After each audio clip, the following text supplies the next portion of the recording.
Assalamualaikum warahmatullahi wabarakatuh. Di video kali ini, kita akan melanjutkan materi mengenai mata kuliah manajemen keuangan dengan topik atau pokok bahasan analisis laporan keuangan. Ya. Sub pokok bahasan yang akan kita pelajari yaitu pertama adalah jenis-jenis dari laporan keuangan. Ada neraca yang kita sering sebut dengan laporan posisi keuangan, kemudian laporan rugi laba atau laporan laba rugi, sama aja, dan juga satu lagi ada laporan perubahan ekuitas atau laporan laba ditahan. Ya. Kemudian sub pokok bahasan yang kedua adalah manfaat rasio. Ya, rasio yang dimaksud adalah rasio keuangan. Ya, kemudian apa saja jenis-jenis rasio keuangan beserta dengan kerangka analisis.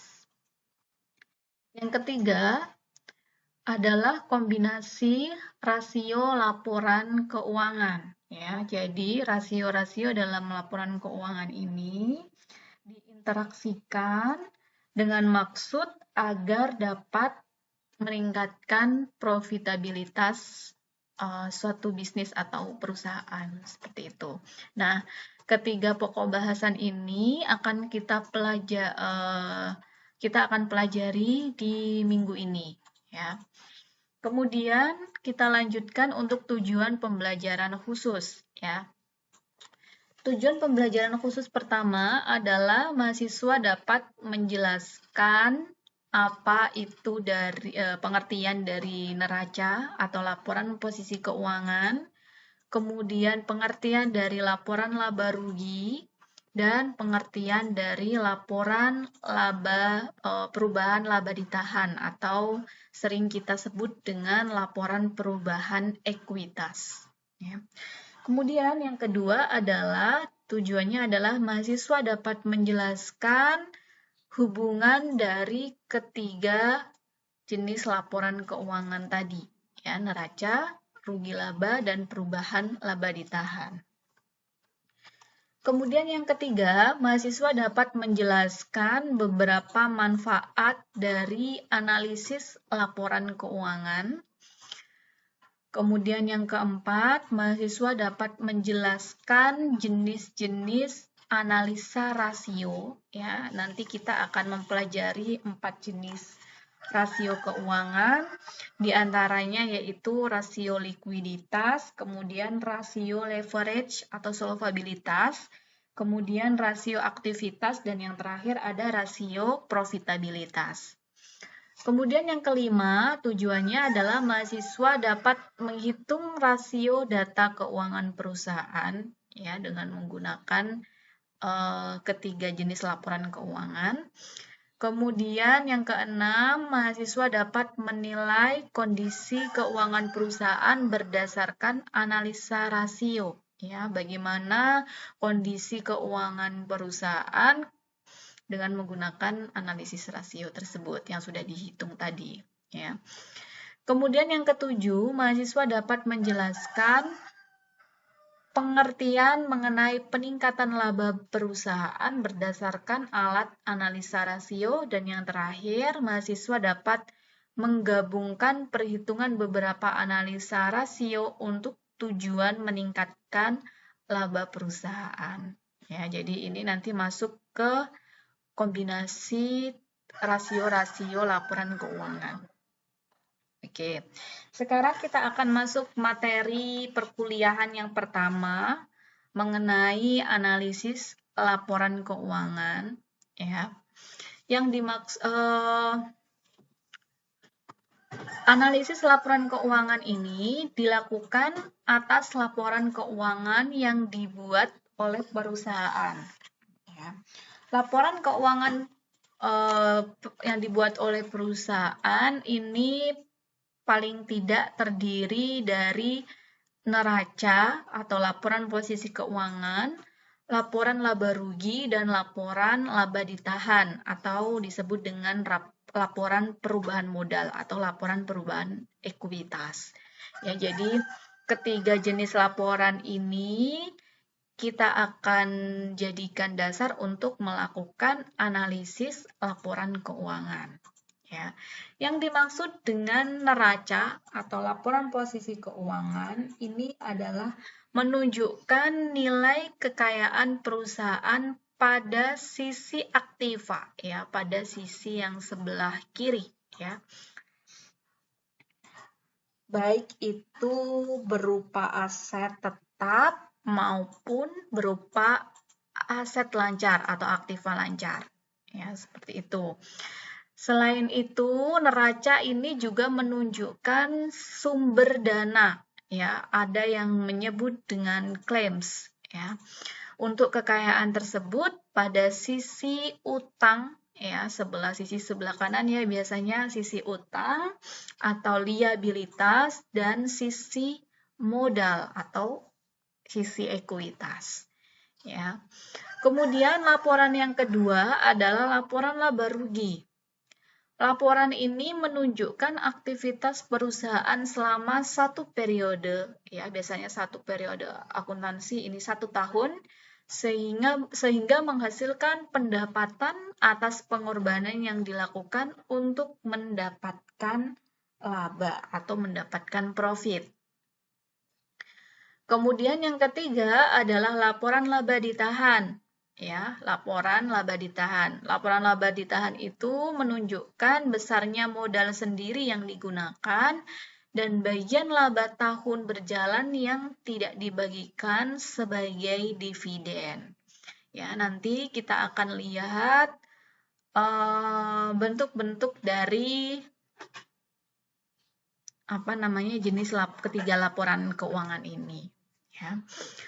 Hubungan antara ketiga laporan tersebut adalah bahwa neraca ini menunjukkan posisi keuangan perusahaan pada saat tertentu, ya misalnya pada saat akhir tahun 31 Desember, misalnya 2021, 2022 dan seterusnya.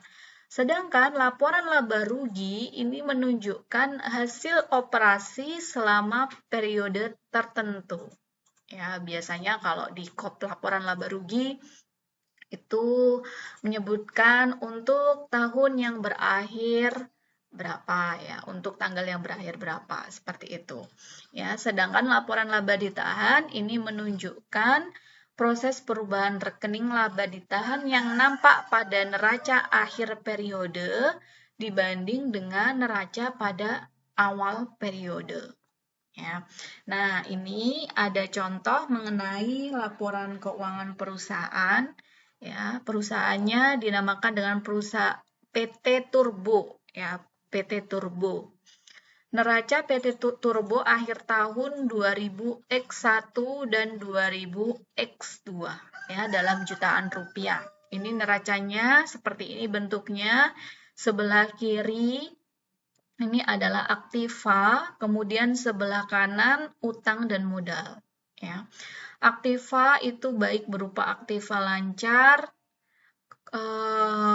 komponennya ada yang paling liquid terlebih dahulu ya, yang paling atas ada kas, kemudian surat berharga, piutang, persediaan barang jadi, persediaan barang dalam proses, dan persediaan barang mentah. Ya, untuk akhir tahun 2000X1 dan 2000X2. Ya. 31 Desember. Kemudian untuk aktiva tetap ada 2 akun. Oh, ini digabung ya, bangunan dan mesin serta depresiasinya. Ya, untuk aktiva tetap, kemudian total aktiva ini dari total aktiva lancar ditambah dengan total aktiva tetap. Untuk yang komponen sebelah kanan, utang lancar terdiri dari utang dagang, utang wesel, utang bank, utang pajak, dan utang lainnya. Sedangkan utang jangka tidak lancar ya, atau utang jangka panjang, ini ada satu ya, utang jangka panjang. Ya. Sedangkan untuk komponen modal, ini ada modal saham dan laba ditahan. Total utang dan total modal untuk tahun yang berakhir 31 Desember 2000X1 dan 31 Desember 2000X2. Ya, ini antara total aktiva dengan total utang dan modal ini harus balance atau seimbang atau harus sama. Ya. Kemudian di halaman selanjutnya ini adalah contoh mengenai laporan laba rugi PT Turbo 31 Desember 2000X1 ya. Untuk tahun yang berakhir tanggal 31 Desember 2000X2 ada penjualan 3.600 ini dalam jutaan rupiah ya. Kemudian persediaan awal barang jadi 200. Kemudian persediaan awal barang mentah 300 ditambah dengan pembelian. Nanti kita bisa menghitung bahan mentah yang tersedia. Kemudian ada persediaan akhir bahan mentah, berarti yang ingin disisakan ya persediaan bahan mentah yang ingin disisakan 200.000 sehingga ini mengurangi bahan mentah yang tersedia. Untuk menentukan bahan mentah yang digunakan ya 1.600. Kemudian selain bahan mentah untuk menentukan biaya produksi kita juga harus menghitung dulu biaya tenaga kerja langsung dan biaya overhead ya. Biaya overhead pabrik itu adalah biaya-biaya yang tidak dapat dikategorikan sebagai bahan mentah dan biaya tenaga kerja langsung ya. Ini biaya bahan mentah, kemudian biaya TKL dan biaya overhead pabrik ini ditambahkan untuk menentukan biaya produksi ya. Kemudian persediaan awal dalam proses ini 150 ini akan menambahkan biaya produksi untuk menentukan biaya produksi yang diperhitungkan.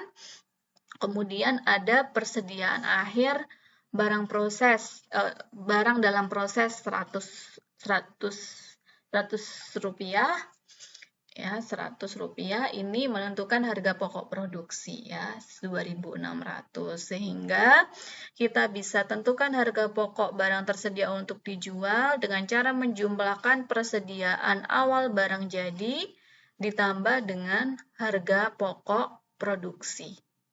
Hasilnya adalah 2.800. Kemudian untuk persediaan barang jadi yang ingin disisakan di akhir periode adalah 100 sehingga kita bisa tentukan harga pokok penjualannya ya 2.700 dari 2.800 dikurangi dengan 100. Nah, sudah ketemu harga pokok penjualan, maka kita bisa kurangkan dengan penjualan untuk menentukan laba kotor. Ya, laba kotornya adalah 900. Kemudian ada biaya operasi ya, mengurangi laba kotor untuk menentukan laba operasi atau earning before interest and tax ya. Laba sebelum bunga dan pajak 700. Kemudian ada biaya bunga 150. Kita bisa menghitung laba sebelum pajak ya, earning before tax 700 dikurangi 700 dikurangi 150 ya. Hasilnya 550. Kemudian ada pajak 40%, berarti 40% dikali dengan laba sebelum pajak ini 550. Hasilnya adalah 220. Kemudian kita bisa hitung laba bersih atau earning after tax ya 330 dari laba sebelum pajak dikurangi dengan pajak. Oke, ini mungkin laporan laba rugi ini sudah familiar sekali ya dibahas di mata kuliah akuntansi. Kemudian yang terakhir ini contoh mengenai laporan laba ditahan. PT Turbo 31 Desember 2000X2 ya dalam jutaan rupiah. Saldo laba ditahan 31 Desember, ini harusnya 2000X1 ya, ini silakan diganti di modulnya. 2000X1 adalah 460 ya. Kita lihat di sini, laba ditahan 31 Desember 2000X1 460. Kemudian ada laba bersih tahun 2000X2. Ini silakan diganti 2000X2. Laba bersihnya berapa? Dari laporan laba rugi. Ya, laba bersih EAT-nya ini 330.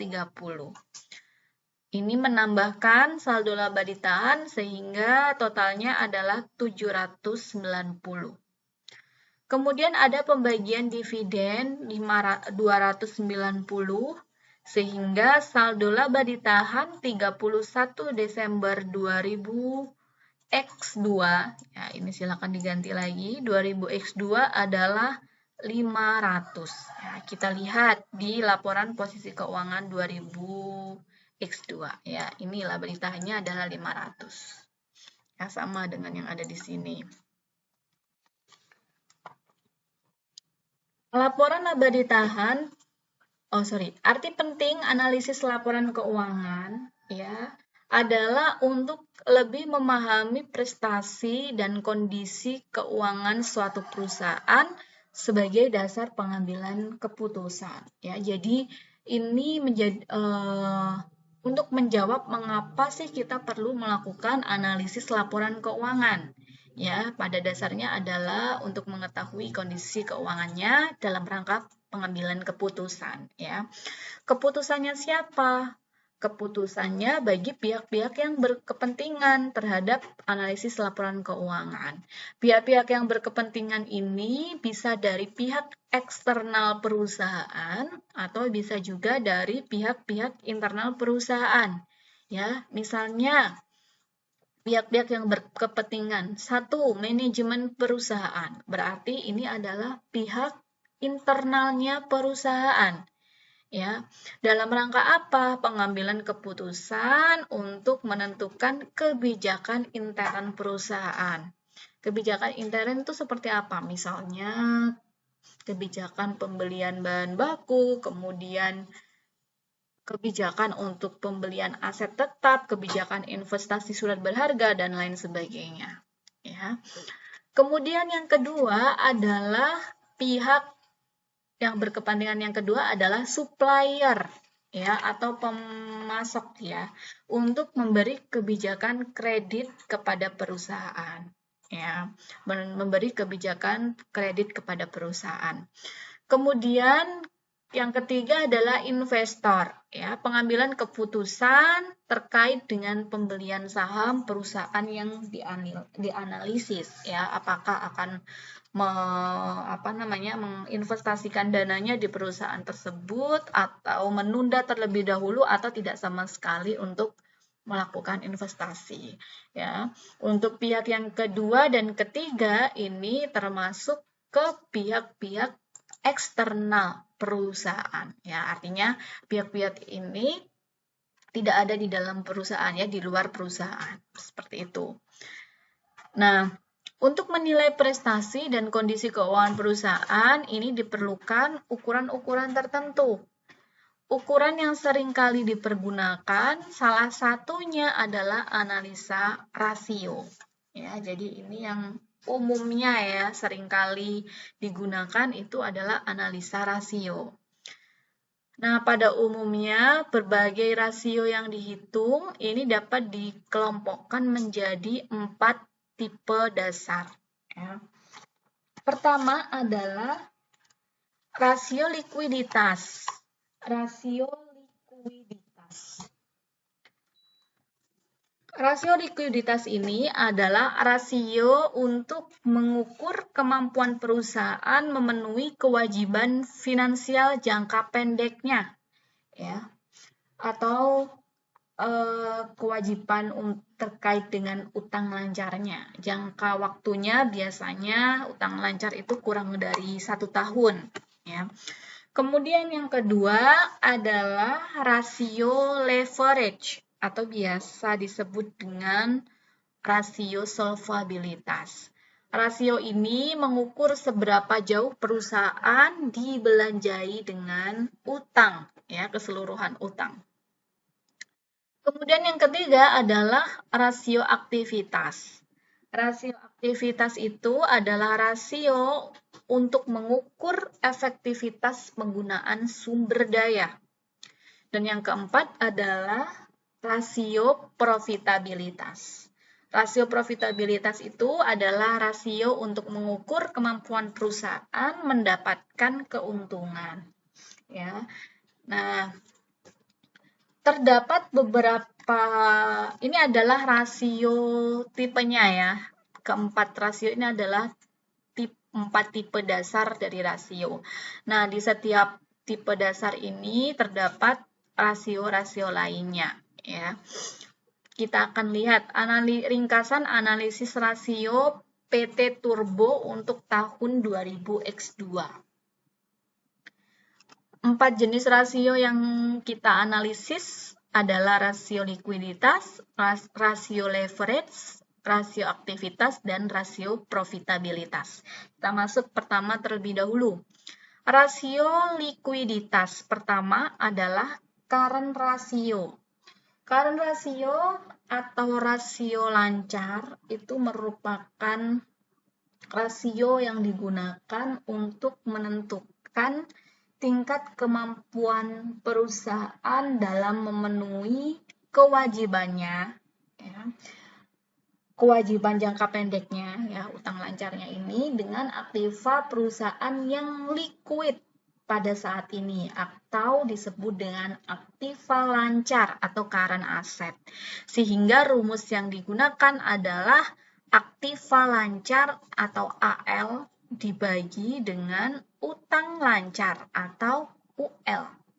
Sehingga kita bisa menghitung untuk yang current ratio ini berdasarkan dengan laporan posisi keuangan atau laporan atau neraca. Ya, kita lihat. Aktiva lancarnya adalah 700 ya, tahun 2000X2 700 dibagi dengan utang lancarnya adalah 760. Sehingga hasilnya 0,92. Kemudian yang kedua adalah quick ratio ya, atau rasio cepat. Rasio ini adalah rasio yang digunakan untuk mengukur kemampuan suatu perusahaan dalam menggunakan aktiva lancar tanpa persediaan ya untuk membayar utang jangka pendeknya. Ya, jadi persediaan ini dikeluarkan dari aktiva lancar sehingga rumusnya aktiva lancar dikurangi dengan persediaan dibagi dengan utang lancar. Ya, perhitungannya bagaimana? Perhitungannya berarti utang lancarnya 700 dikurangi dengan persediaannya adalah berapa ini? 400 ya, 100 ditambah 100 tambah 200 dibagi dengan total utang lancar 760. Hasilnya adalah 0,39. Oke. Kemudian yang ketiga adalah likuiditas absolut. Ya, jadi ini untuk mengukur total likuiditas yang tersedia untuk perusahaan. Ya, rasio ini akan mempertimbangkan yang namanya surat berharga serta uang tunai atau kas yang tersedia bagi perusahaan. Jadi likuiditas absolut itu rumusnya adalah kas ditambah surat berharga dibagi dengan utang lancar. Ya, rumusnya berarti kita masih berpedoman pada neraca atau laporan posisi keuangan, kasnya adalah 30 ditambah dengan 70 surat berharga dibagi dengan total utang lancarnya 760. Hasilnya adalah 0,13. Oke. Kemudian yang kedua, tipe rasio yang kedua adalah rasio leverage atau rasio solvabilitas. Ini terdapat 7 jenis rasio. Pertama adalah times interest earned ya, atau rasio cakupan bunga ya atau jumlah bunga yang diperoleh. Rasio ini rasio yang mengukur kemampuan perusahaan untuk membayar kembali biaya bunga di masa depan ya. Rumusnya adalah EBIT ya. EBIT dibagi dengan biaya bunga. Berarti ini untuk menghitung rumus ini kita harus berpatokan pada laporan laba rugi ya. EBIT-nya adalah 700, kemudian dibagi dengan biaya bunga adalah 150. Nah, ini hasilnya adalah 4,67 kali ya. Kemudian yang kedua adalah fixed charge coverage ya. Rasio cakupan biaya tetap. Rasio ini adalah rasio yang mengukur berapa kali pendapatan operasional perusahaan dapat menutupi pembayaran bunga dan sewa.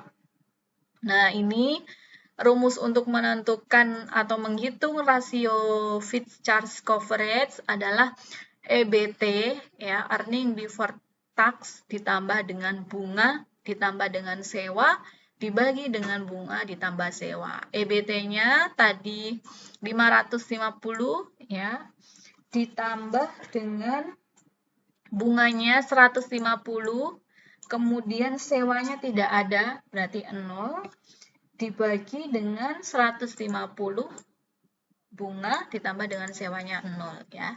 Sehingga rasio ini menghasilkan 4,67 kali. Kemudian yang ketiga, debt service coverage ya, atau rasio cakupan pelunasan utang.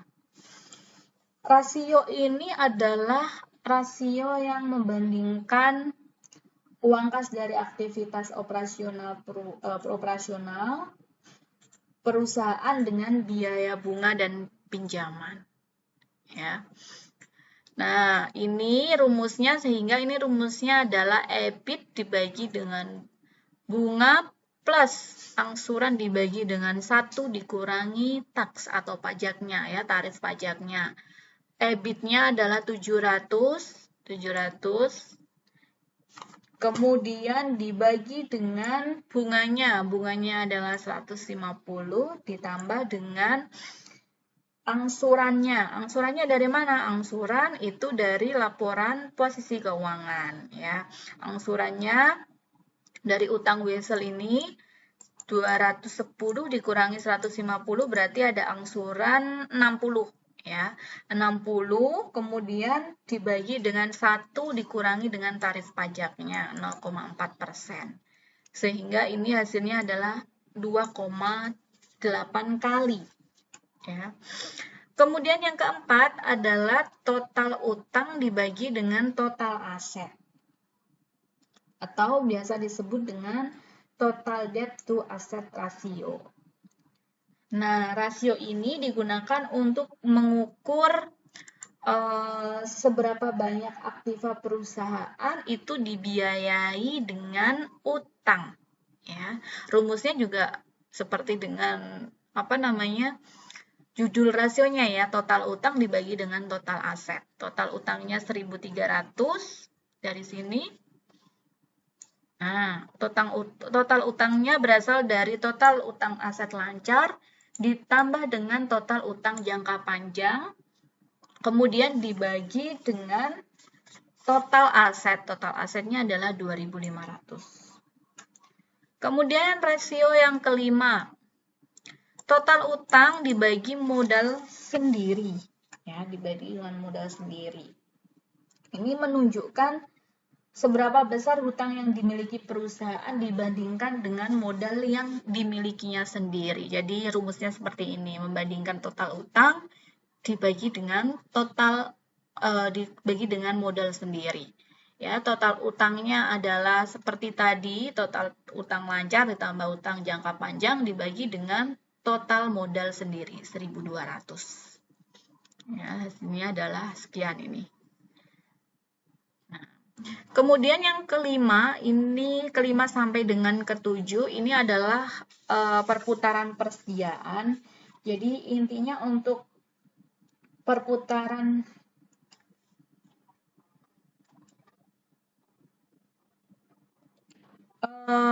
sorry, yang tadi nyampe mana ya? Oh, sorry, yang ini ya. Nomor 6 ya, belum sampai dengan aktivitas ya. Nomor 6. Total utang jangka panjang dibagi dengan total aset ya. Dibagi dengan total aset atau disebut dengan debt to equity ratio ya. Ini rumusnya adalah utang jangka panjang dibagi dengan total aset. Utang jangka panjangnya saja ya 540 dibagi dengan total aset 2.500. Oke, begitu juga yang paling bawah. Total utang jangka panjang dibagi dengan modal sendiri.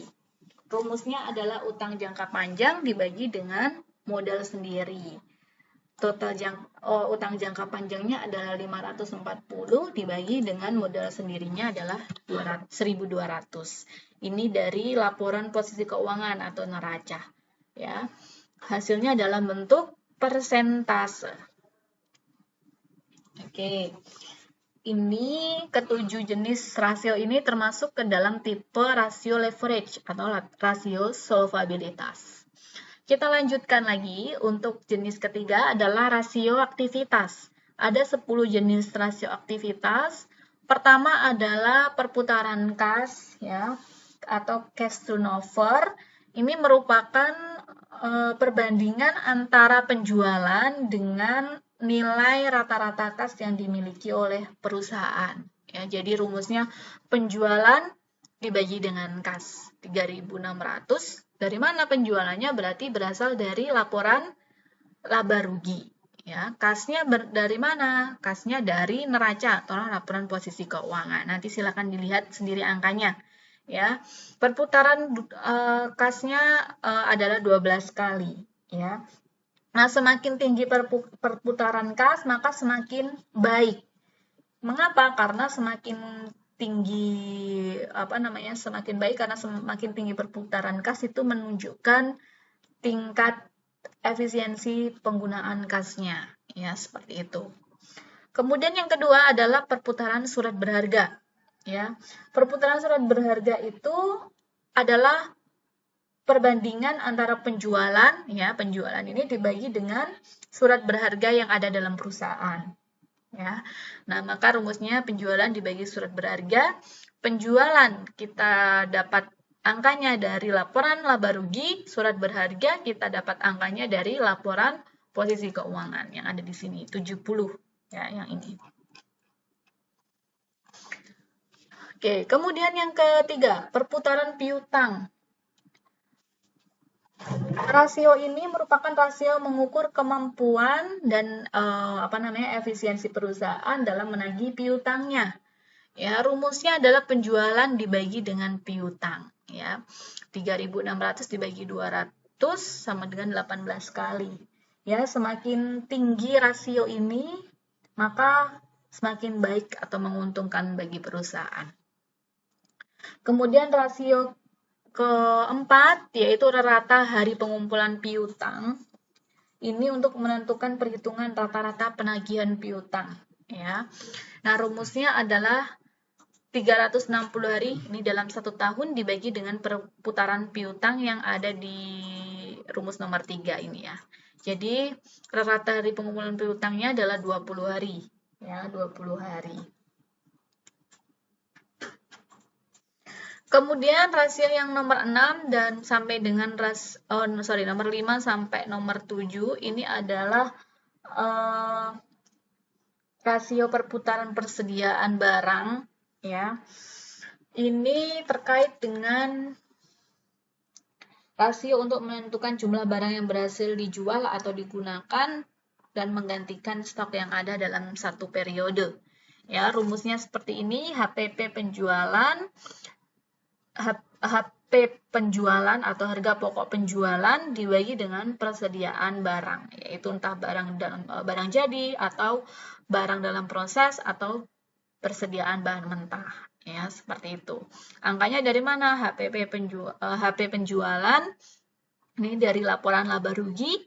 Begitu juga untuk persediaan barang jadi dalam proses dan bahan mentah ini juga berasal dari angka-angka yang ada di laporan laba rugi.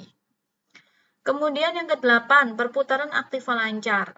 Perputaran aktiva lancar ini adalah rasio keuangan untuk mengukur produktivitas dan efisiensi aktiva lancar dalam menghasilkan pendapatan. Sehingga rumus yang digunakan adalah penjualan atau pendapatan dibagi dengan total aktiva lancar. Ya, rumusnya seperti itu. Kemudian perputaran bangunan dan mesin. Ini juga sama. Ini kaitannya dengan aktiva tetap, berarti rasio ini untuk mengukur produktivitas atau efisiensi dari aktiva tetap untuk menghasilkan pendapatan. Sehingga rumusnya penjualan dibagi dengan bangunan dan mesin. Kemudian yang ke-10 adalah perputaran total aset.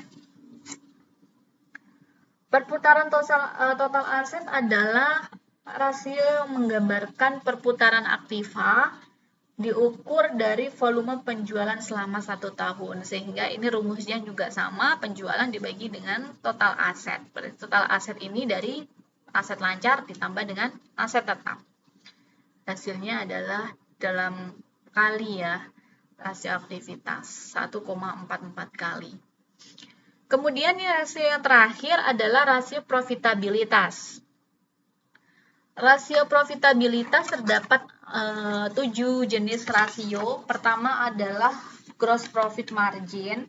Ini rasio ini digunakan untuk mengukur efisiensi perusahaan dalam menjalankan produksi dalam suatu periode. Sehingga rumus yang digunakan adalah penjualan dikurangi dengan harga pokok penjualan dibagi dengan penjualan itu sendiri. Ya, ini kita lihat angka-angkanya dari laporan laba rugi. Kemudian yang kedua adalah net profit margin.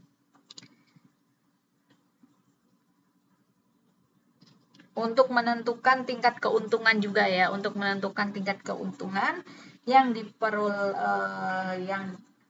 diperoleh suatu perusahaan dari penjualan atau pendapatan ya. Nah, ini rumusnya adalah EAT dibagi dengan penjualan. Kemudian yang ketiga adalah operating profit margin. Ini juga sama, rasio ini untuk mengukur efisiensi dari kegiatan operasinya perusahaan ya. Nah, semakin tinggi operating profit margin ini menunjukkan kondisi yang baik gitu ya bagi perusahaan. Kemudian yang keempat adalah operating rates ya, persentase kapasitas total produksi yang digunakan oleh perusahaan. Jadi rumusnya adalah harga pokok penjualan ditambah dengan biaya operasi dibagi dengan penjualan. Hasilnya adalah sekian. Kemudian ROA, ROI, dan ROE. ROA itu digunakan untuk mengukur seberapa efisien perusahaan dalam menggunakan asetnya ya untuk menghasilkan pendapatan. Sehingga rumus yang digunakan untuk menghitung ROA adalah EBIT dibagi dengan total aset. EBIT ini angkanya kita lihat dari laporan keuangan laba rugi, sedangkan total aset ini dari laporan posisi keuangan. Ya. Untuk return on investment.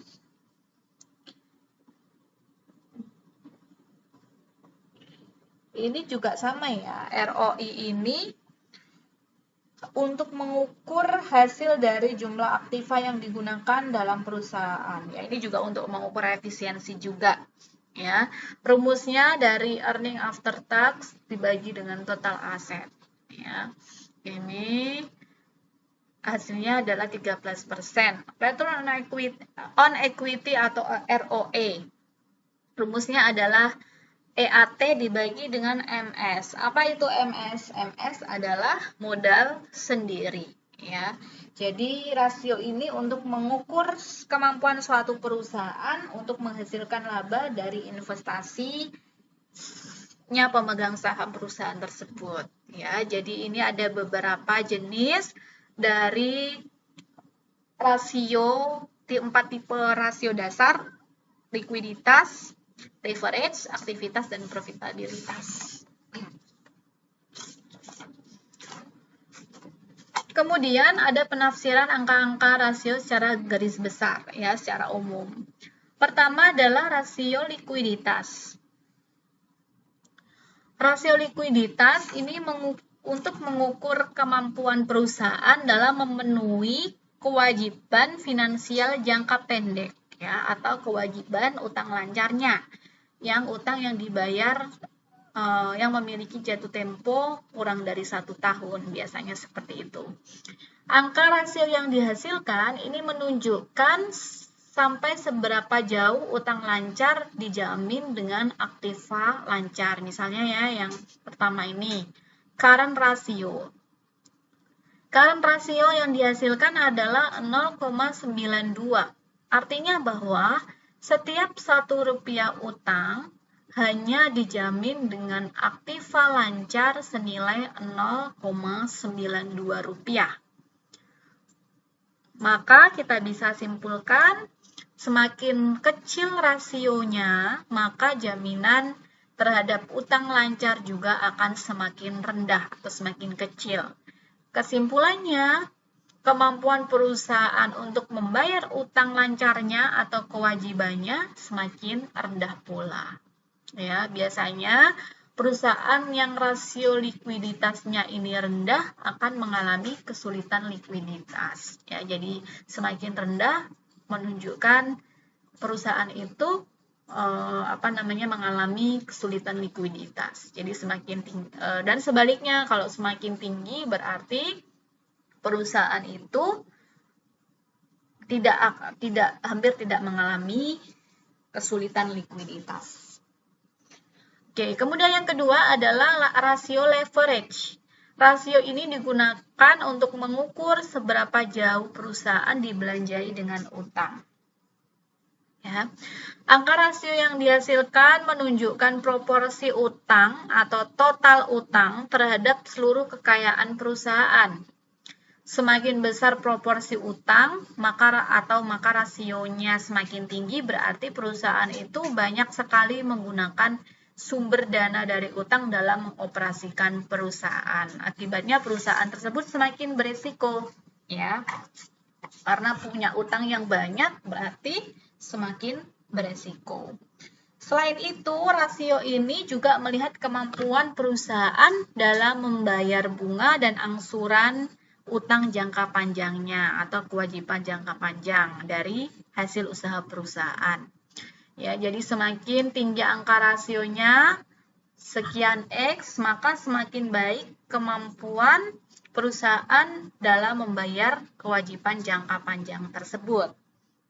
Ya, begitu juga sebaliknya, semakin rendah nilai atau angka rasionya, maka semakin buruk kemampuan perusahaan untuk membayar kewajiban atau utang jangka panjangnya. Kemudian yang ketiga adalah rasio aktivitas. Rasio aktivitas ini adalah rasio untuk mengukur efisiensi dan efektivitas penggunaan sumber daya. Sumber daya yang dimaksud di sini adalah semua potensi yang dimiliki oleh perusahaan, ya. Semakin tinggi rasionya, maka menunjukkan perusahaan itu semakin efisien dalam memanfaatkan sumber dayanya. Misalnya ini, tingkat perputaran persediaan barang jadi adalah 27%. Artinya apa? Dana yang digunakan untuk pengadaan barang jadi dalam setahun ini dapat digunakan atau dapat berputar sebanyak 27 kali. Semakin tinggi tingkat perputaran sumber daya tersebut, maka semakin tinggi pula kontribusinya terhadap pendapatan atau laba perusahaan. Kecuali untuk yang rasio rata-rata hari pengumpulan piutang atau umur piutang. Kalau semakin panjang umur piutang, maka semakin rendah juga tingkat perputarannya. Seperti itu. Kemudian yang keempat adalah rasio profitabilitas. Rasio profitabilitas adalah rasio yang mengukur kemampuan perusahaan untuk mendapatkan keuntungan atau profit, ya. Keuntungan perusahaan ini dapat diukur dari berbagai modal yang digunakan. Keuntungan yang mampu dihasilkan dari keseluruhan aset perusahaan atau ROA misalnya 28%, seperti perhitungan yang ada di tabel tadi ya, 28%. Artinya apa? Setiap Rp1 modal sendiri dan modal asing atau utang dapat menghasilkan keuntungan 0,2 rupiah. Jadi demikian juga profitabilitas ini dapat diukur dari sisi penjualan dan modal sendiri. Jadi semakin tinggi angka rasionya maka akan semakin baik untuk kemampuan perusahaan dalam menghasilkan keuntungan. Ya, seperti itu. Jadi semakin tinggi rasionya semakin baik perusahaan. Semakin rendah rasionya, semakin rendah kemampuan perusahaan untuk menghasilkan keuntungan. Ya, ini adalah beberapa rasio yang yang ada. Rasio untuk mengukur atau untuk mengetahui kondisi keuangan suatu perusahaan yang dapat kita gunakan sebagai pengambilan keputusan. Ya. Oke, yang selanjutnya ini adalah yang subbab yang kedua ya, atau yang terakhir dari bab ini adalah interaksi antar analisis rasio untuk meningkatkan profitabilitas perusahaan.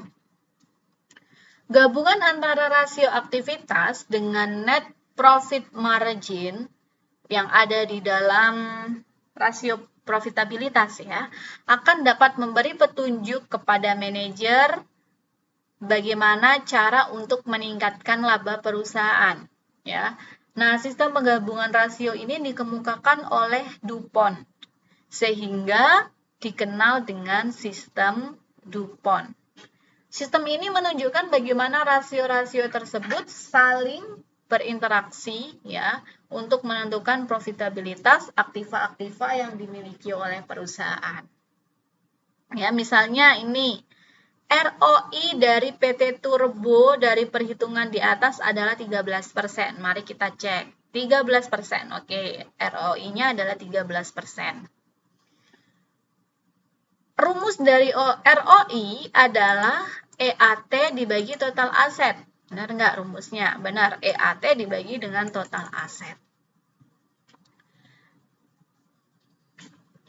Sehingga 13% sama dengan EAT dibagi dengan total aset.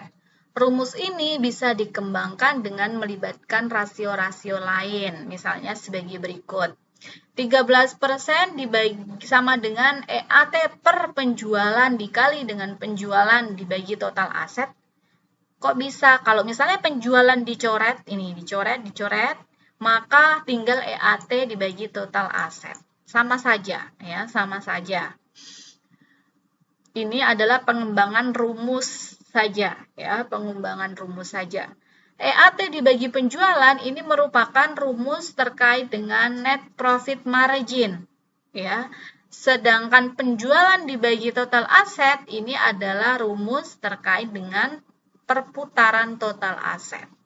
Angka ini sudah kita ketahui, ya, angkanya sudah diketahui. Dari mana? Dari tabel yang sudah kita hitung tadi. Misalnya net profit margin 9,2%.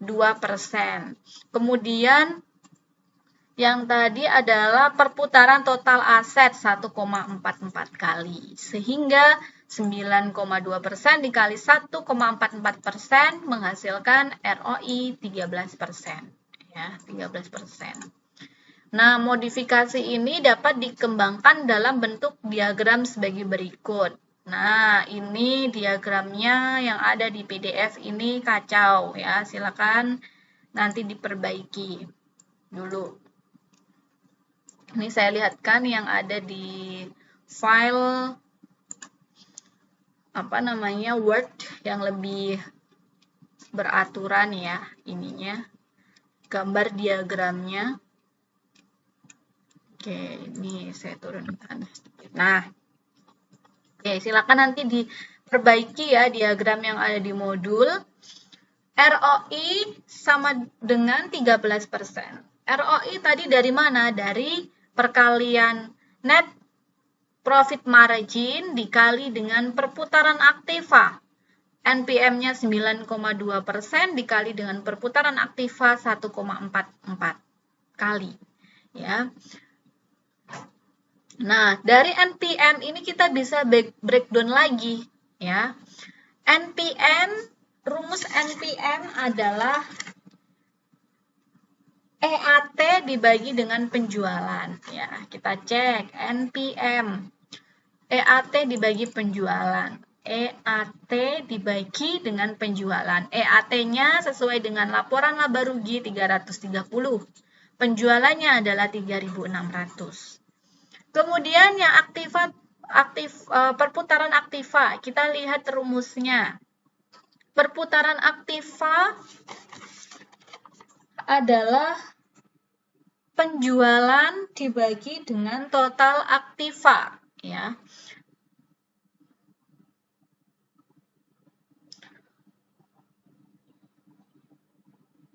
Penjualan dibagi dengan total aktiva, ya. Kita di breakdown penjualan dibagi dengan total aktiva. Penjualannya adalah 3.600, total aktivanya adalah 2.500.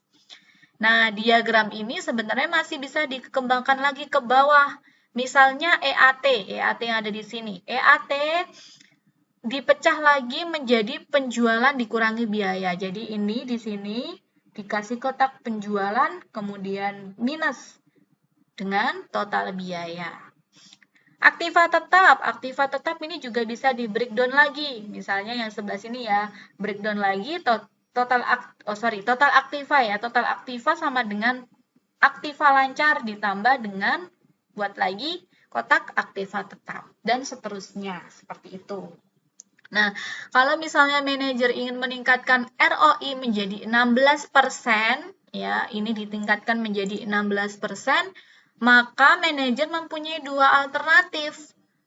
Alternatif pertama yaitu menaikkan NPM, alternatif kedua yaitu menaikkan perputaran aktiva. Jadi angka di sini akan semakin tinggi, ya. Kalau yang dipilih alternatif pertama yaitu menaikkan NPM, maka ada dua alternatif lagi yang bisa dipilih, yaitu dengan cara meningkatkan EAT atau dengan menurunkan penjualan. Ya, jadi agar angka di sini naik, maka EAT-nya ini harus naik, penjualannya ini harus turun, seperti itu. Dan seterusnya. Ya, sehingga penggabungan rasio-rasio ini dapat dikembangkan sedemikian rupa sehingga menunjukkan interaksi antar rasio secara lengkap. Ya, oleh karena itu, penggabungan ini bisa memberikan petunjuk kepada manajer mengenai cara meningkatkan keuntungan atau profit perusahaan. Oke, seperti itu. Ini adalah penjelasan mengenai analisis laporan keuangan. Ya, analisis laporan keuangan di bab ke-6, analisis laporan keuangan. Mungkin cukup itu yang bisa saya sampaikan. Kurang lebihnya saya mohon maaf. Semoga video ini dapat bermanfaat dan dapat meningkatkan pemahaman, ya. Baik, saya akhiri. Wassalamualaikum warahmatullahi wabarakatuh.